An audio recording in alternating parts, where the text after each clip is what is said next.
दोस्तों, हिंदू देवता राम और कृष्ण दोनों भारत में बहुत लोकप्रिय हैं।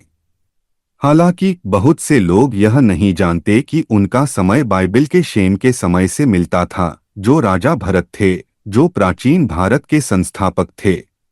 अब हिंदुओं में यह आम धारणा है कि राम कृष्ण से बहुत पहले रहते थे। हालांकि मेरा मानना है कि कृष्ण और राम समकालीन थे, जिसमें कृष्ण थोड़े बड़े थे।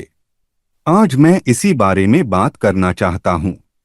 बाइबल में बताई गई नूह की बाढ़ हिंदू धर्म में भी मौजूद है। यहाँ इसे मनु की महान बाढ़ कहा जाता है। तो हिंदू धर्म में नूह मनु हैं। बाइबल में उनके बेटे का नाम हैम है, जो हिंदू धर्म में कामदेव हैं। फिर हैम या कामदेव का एक बेटा था जिसका नाम कुश था। वह हिंदू धर्म में कश्यप हैं और उनकी भूमि अफ्रीका थी।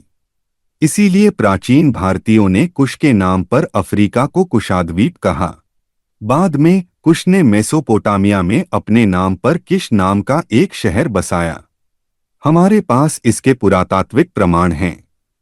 फिर महान सारगोन द्वारा निकाले जाने के बाद वह भारत आए।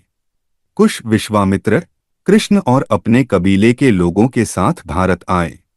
कृष्ण को किशन कहा जाता है क्योंकि वह मूल रूप से किश शहर के थे। भारत में कृष्ण ने रैवतक नाम के एक राजा से कुशास्थली नाम का एक शहर छीन लिया।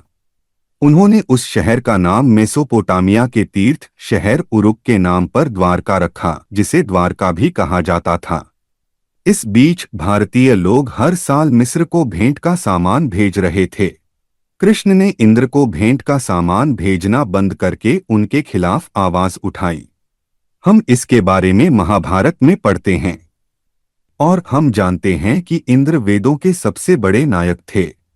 तो ये सभी बातें जिनके बारे में मैं बात कर रहा हूँ, वे वैदिक काल में हो रही थीं, जो नूह की बाढ़ के बाद का समय था। इस बीच नूह के नेक बेटे शेम, जिन्हें राजा भरत और हरिश्चंद्र के नाम से जाना जाता था, भारत में शासन कर रहे थे। विश्वामित्र ने अपनी चालाक बातों से शेम को फंसा लिया और उनकी जिंदगी और उनके राज्य को बर्बाद कर दिया। यह बहुत प्यारे हरिश्चंद्र की कहानी है। इसके अलावा लगभग उसी समय महाकाव्य रामायण के अनुसार विश्वामित्र राम के पिता कुश, जिन्हें कश्यप और दशरथ के नाम से भी जाना जाता था, के पास गए और उनसे अपने यज्ञ की रक्षा के लिए राम को अपने साथ भेजने के लिए कहा। रामायण में बताया गया है कि उस समय राम सिर्फ एक टीनेजर थे। इसलिए कृष्ण राम के समय के थे और उनसे बड़े थे। तो उन लोगों का क्या जो कहते हैं कि राम हजारों साल पहले त्रेता युग में रहते थे? हाँ, अरबों लोग इस पर विश्वास करते हैं, लेकिन इसे साबित नहीं किया जा सकता। इसीलिए लूसीफर इसे बढ़ावा देता है, ठीक वैसे ही जैसे वह अपनी big bang theory, evolution theory और बाकी सभी थ्योरीज को बढ़ावा देता है। अब यह आप पर निर्भर है दोस्त कि आप किस पर विश्वास करना चाहते हैं। देखने के लिए धन्यवाद।